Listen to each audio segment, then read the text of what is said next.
விதை நல்லா தானே போட்டோம், ஏன் முளைக்கல? போன வருஷம் நல்லா தானே முளைச்சிருந்தீங்க. ம், தண்ணியும் பாய்ச்சியாச்சு, ஏன் 1 hour முளைச்சிருக்குது? ஒருவேளை மட்டமான விதை கொடுத்து ஏமாத்திட்டானோ? இல்லையே, நல்ல அண்ணனாச்சே, தரமான விதை தான் கொடுப்பாங்களே. ம், சரி, அந்த மேடத்தை வர சொல்லி பாப்போம். அக்ரியில படிச்சிருக்காங்க, அவங்கள வர சொல்லி பார்த்தா தெரியும் என்ன பிரச்சனைன்னு. மேடம், சோளம் போட்டு 1 வாரம் ஆகுதுங்க மேடம். ஒரு விதை கூட முளைக்கல, 1 hour தான் அப்படி இப்படின்னு முளைச்சிருக்குது. போன முறையெல்லாம் நல்லா முளைச்சி வந்தது மேடம். இந்த தடவை விதை மிஸ்டேக் என்னன்னு தெரியல, ஒண்ணு கூட முளைக்கவே இல்லையேங்க மேடம். அப்படிங்களா? விதை எப்படிப்பட்ட விதைன்னு பாக்கலாம்.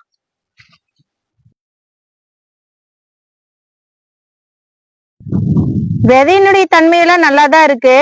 மண்ணோட தன்மை எப்படி இருக்குதுன்னு லேப்ல போய் டெஸ்ட் பண்ணி பார்ப்போம். நாளைக்கு லேபுக்கு வந்துருங்க. எனக்கு இந்த மண்ணை ஒரு கவர்ல போட்டு கொடுங்க. சரிங்க மேடம், நான் மண் உங்களுக்கு எடுத்து கொடுத்துட்றேங்க மேடம். நாளைக்கு காலையில லேபுக்கு வந்துடுறேங்க.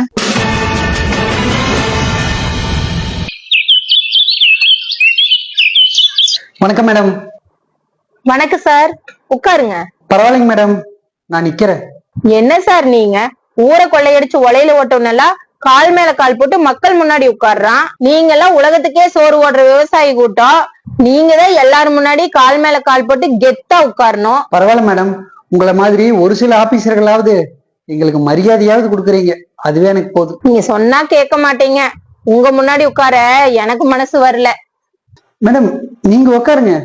இருங்க, கொஞ்ச நேரத்துல ரிசல்ட் வந்துரும். சரிங்க மேடம். மேடம், இந்தாங்க ஒரு தோட்டத்தோட ரிசல்ட்.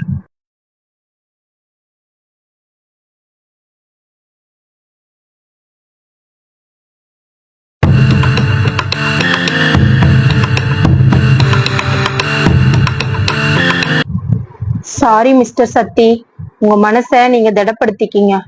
இனிமே உங்க தோட்டம் எதுக்குமே பயன்படாது. என்ன மேடம் சொல்றீங்க? உங்க தோட்டத்து மண்ணெல்லாம் இறந்துடுச்சு.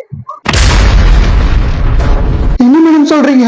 ஆமா சார், நீங்க தொடர்ந்து 5 வருஷமா களை கொல்லி அடிச்சதுனால உங்க மண்ணனோட உயிர்ப்பு தன்மை போயிருச்சு. இனிமே ஒரு புல்லு விதைவோட உங்க தோட்டத்துல முளைக்காது. இது வரைக்கும் நல்லா தானே மேம் எல்லாம் வந்துச்சு. உங்களுக்கு புரியல சார். ஒரு தடவை மண்ணு மேல நீங்க களை கொல்லி அடிச்சீங்கன்னா அந்த மண்ணனோட உயிர்ப்பு தன்மை போயிரும். மறுபடியும் நீங்க உழவோட்டும் போது அந்த மண்ணு கீழே போயிரும், மேல நல்ல மண்ணு வந்துரும். இப்படியே நீங்க ஒவ்வொரு வருஷமும் களை கொல்லி அடிச்சதுனால உங்க தோட்டத்துல இருக்கிற எல்லா மண்ணுமே உயிர்ப்பு தன்மை போயிடுச்சு.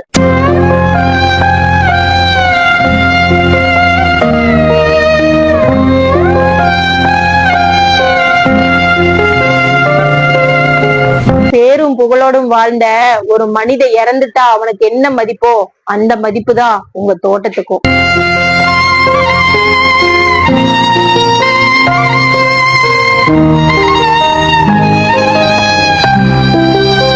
இனிமே நீங்க அழுது பிரயோஜனம் இல்லை சார், எல்லாம் கைமீறி போயிருச்சு.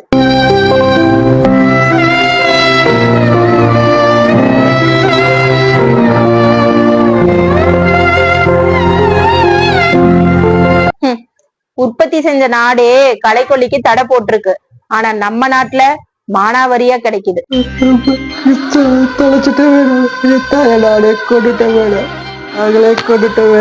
களைக்கொல்லி அடிச்சு அடிச்சு